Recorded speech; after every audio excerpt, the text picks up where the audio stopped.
चलो चलो।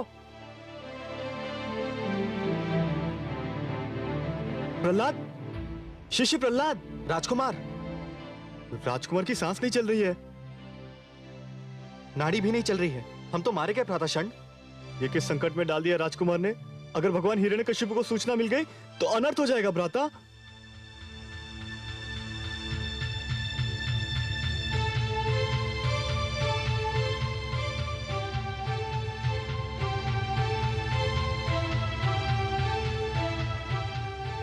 क्या हुआ?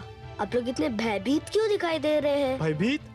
आपने तो हमारे प्राण ही संकट में डाल दिए थे। क्यों? हम तो समझे थे कि आपको कुछ हो गया है। कुछ नहीं हुआ था मुझे। कुछ नहीं, परंतु यह सब क्या था? हे गुरुजन, आप लोग अकारण घबरा गए। कुछ नहीं हुआ था मुझे, मैं तो केवल योगाभ्यास कर रहा था। योगाभ्यास? हाँ, इसे शवासन कहते हैं। शवासन? हाँ, इसे योग मुद्रा भी कहते हैं। इसमें श्वास को भीतर ही खींचकर भीतर ही रोक लिया जाता है और प्राणों को शरीर के ब्रह्मांड में अर्थात मस्तिष्क में स्थिर कर दिया जाता है। इससे शरीर और मस्तिष्क दोनों को शक्ति मिलती है।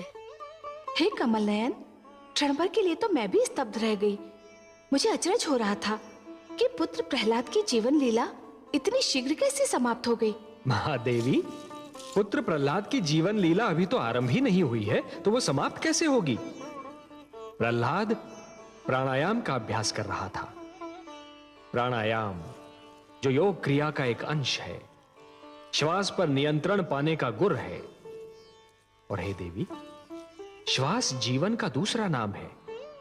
जो श्वास पर नियंत्रण पा लेगा वो जीवन पर नियंत्रण पा लेगा।